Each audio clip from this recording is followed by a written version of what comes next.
तो दोस्तों शुरू करते हैं आज की इंफ्रा न्यूज। पहली खबर आ रही है मुंबई मेट्रो लाइन 3 से रिलेटेड, जहां पर इसका अगला फेज ओपन होने वाला है। तो सीआरएमएस की जो टीम है ये अभी एट द मोमेंट चेक कर रही है सारे के सारे सिस्टम्स वगैरह को, और यहाँ पर उम्मीद ये है कि 8 को जो है इन्होंने या मैक्सिमम 10th को जो है वो सेफ्टी क्लियरेंस दे दिया जाएगा, जिसके बाद में 2-3 दिन में रिबन काट के आपको लोगों के लिए ये मेट्रो जो है सुपुर्द होते हुए नजर आएगी। हालांकि ये जो अराउंड 9 किलोमीटर का सेक्शन ओपन होगा ये काफी जरूरी तो है, जैसे कि फॉर एग्जाम्पल ये मुंबई या इंडिया के सबसे richest commercial area Bandra Kurla complex को इंडिया के one of the most expensive residential areas Worli के साथ में कनेक्ट करेगा। लेकिन ऐसी खबर है कि जो लास्ट के कुछ 2 स्टेशन है वहां पर इंटीरियर वर्क कंप्लीट नहीं हुए हैं। लाइन कंप्लीट है लेकिन स्टेशन तक कंप्लीट होने की वजह से हो सकता है 2 स्टेशन को परमिशन ना मिले, लेकिन जो टर्न अराउंड है ट्रेन के लिए वो लास्ट स्टेशन पर ही है फेज 2 के, जिसकी वजह से ऐसा हो सकता है कि जो ट्रेन है वो 2 स्टेशन पहले ही टर्मिनेट कर जाए, लेकिन फिर ट्रेन आगे जाकर 2 स्टेशन उल्टी घूम कर आएगी और इस तरीके से सिस्टम को कुछ दिनों तक चलाया जाएगा जब तक बाकी स्टेशन रेडी ना हो। अगली खबर दोस्तों जो आ रही है वो बनेश्वर से, जब रूरल कनेक्टिविटी और इकोनॉमिक ग्रोथ के लिए एक सिग्निफिकेंट स्टेप लिया गया है प्रधानमंत्री जनजातीय आदिवासी न्याय महाअभियान योजना के अंतर्गत, जहां पर कुछ ब्रिजेस और रोड्स बनाए जाने वाले हैं अराउंड 211 किलोमीटर्स की, ताकि अलग अलग एरियाज को कनेक्ट किया जा सके, स्पेशली वल्नरेबल ट्राइबल ग्रुप जो वहाँ पे रहते हैं उन रीजन्स को, क्योंकि अगर रोड बन जाता है तो उसके बाद में हेल्थ केयर, एजुकेशन और अलग अलग मार्केट जो है वो यहाँ पे कनेक्ट हो सकते हैं। अगली खबर दोस्तों जो आ रही वो है दीन दयाल पोर्ट अथॉरिटी के चेयरमैन से, जिन्होंने एक इवेंट के दौरान ये कहा है कि उनके पोर्ट ने एक historic number of cargo handle किया है, जहां पर 150.16 मेट्रिक टन ऑफ कार्गो 2024-25 के फाइनेंशियल ईयर में इन्होंने हैंडल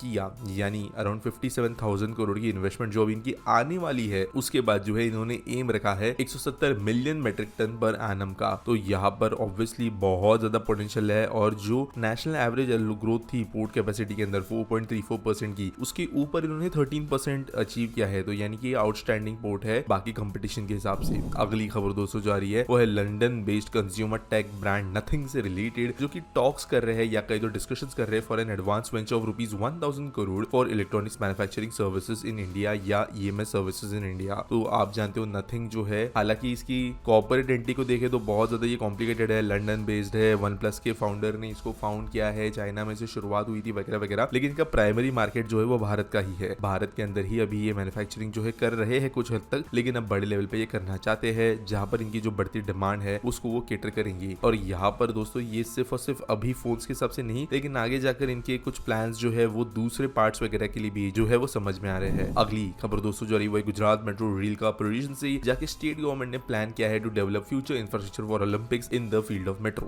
तो वैसे तो अहमदाबाद के अंदर बहुत चीजें जो है वो ओलंपिक्स के हिसाब से ही बन रही है, लेकिन अब ये डिसाइड किया जा रहा है कि जो सेकंड फेज एक्सटेंशन है गिफ्ट सिटी टू गांधीनगर तक का, यहाँ पर 7 किलोमीटर में 6 स्टेशन होंगे 1750 करोड़ की कीमत से, जहाँ पर बहुत सारे ऐसे रीजन को भी स्टेशन दिए जाएंगे जो कि ओलंपिक्स को फैसिलिटेट करेंगे। थलतेज गांव, गोधावी, इन जगहों पे यहाँ पे स्टेशन बनेंगे। At the same time airport connection भी जो है 2025 के बाद में बनना शुरू होगा ऐसी उम्मीद है। इसके अलावा एक प्रपोज ट्रैक है 6 किलोमीटर का, जो कोटेश्वर से लेके एयरपोर्ट के बीच में 4 अंडरग्राउंड अलग स्टेशन के साथ में चलेगा 1800 करोड़ की कीमत से बनकर। तो अहमदाबाद जो है ये अब कोई दो राय नहीं है कि होस्ट अगर शहर कोई होगा ओलंपिक्स के लिए भारत में तो वो अहमदाबाद ही होगा, बाकी शहरों को जो है वो चना ममरा मिल जाएगा। अगली खबर दोस्तों जो आ रही है वो है ओडिशा गवर्नमेंट से, जिन्होंने 13 एमओयू साइन की है अमाउंटिंग ₹98,000 ETT करोड़। तो यहाँ पर सीएम की विजिट थी ओडिशा के दिल्ली में, जहाँ पर 67,000 लोगों को एम्प्लॉयमेंट जनरेट करने वाली ये जो बड़े बड़े इन्वेस्टमेंट्स है उनको अप्रूव किया गया। वैसे देखा जाए तो यहाँ पर जो ये बड़ी मेजर इन्वेस्टमेंट है ये इंडियन ऑयल कॉर्पोरेशन की है for setting up dual feed naphtha cracker point in Odisha, और यहाँ पर ये अकेला प्रोजेक्ट जो है वो ही पहले फेज के अंदर 58,042 करोड़ की इन्वेस्टमेंट ले आएगा, और अकेले इस प्लांट में 24,000 लोग काम करेंगे। अगली खबर दोस्तों जो आ रही है वो है union road transport and highways minister Gadkari ji से, जिन्होंने सेंटर को अनाउंस किया कि वो प्लान करते हैं to make commuting between Delhi and Gurgaon easier, और इसके लिए वो एक एलिवेटेड कॉरिडोर बनवाना चाहते हैं फ्रॉम धौलाकुआ टू मानेसर। तो ये हाई लेवल एक मीटिंग थी एनएचएआई की सेंट्रल गवर्नमेंट की, जिसके दौरान ये बात हुई गई। फिजिबिलिटी स्टडी करेंटली ऑर्डर की गई है for new flyover and tunnel routes between the cities. अब वैसे काफी क्रॉनिक डिलेज हुए हैं गुड़गांव, पटौड़ी, रेवाड़ी नेशनल हाईवे कुछ कामों में, और इसकी वजह से न्यू कॉन्ट्रैक्टर्स को न्यू टेंडर्स के जरिए हायर किया जाएगा ऐसा भी बोला गया है, लेकिन दिल्ली के आसपास में रोड इंफ्रा और अपग्रेड होगा। आज के आसपट्टी सवाल के बारे में बात करिए तो मेडिकल ज्ञानी पूछते हैं इंडिया में हॉर्न बजाना कैसे कम होगा। तो देखो यार, हमारे जो देश है ना वो लातों वाली भूते बातों वाली नहीं है। अगर देश के अंदर जहाँ पर भी अच्छा या स्ट्रिक्ट इम्प्लीमेंटेशन है किसी चीज का देखने के लिए, तो वह वहीं पर है जहाँ पर कॉन्सिक्वेंसेस है। हमारे यहाँ पर सरकारी चीजों में कॉन्सिक्वेंसेस चांसेस नहीं है गलत करने पे। इसकी वजह से लोगों को डर नहीं है और उनको सब कुछ जो है अपने वो पिता का लगता है। अब हॉर्न बजाना कैसे कम होगा, एक बहुत अच्छा एग्जांपल देखने के लिए हमारे पास में नेपाल है। नेपाल की मेंटेलिटी भी बहुत ज्यादा कल्चर जो है इंडिया के जैसे ही था, लेकिन उन्होंने एक बहुत सिस्टम ऐसे बनाया कि ट्रैफिक पुलिस को पहली बार तो इंसेंटिवाइज किया कि अगर फाइन मारोगे सीधा उसका एक कमीशन जो है आपको आपकी सैलरी के साथ क्रेडिट होकर मिल जाएगा। ये कहीं ना कहीं पे कई ऑफिसर्स स्पेशली जो कम लेवल पे ग्राउंड पे काम करते हैं उनको मोटिवेट करता है, क्योंकि ये 2 नंबर से काफी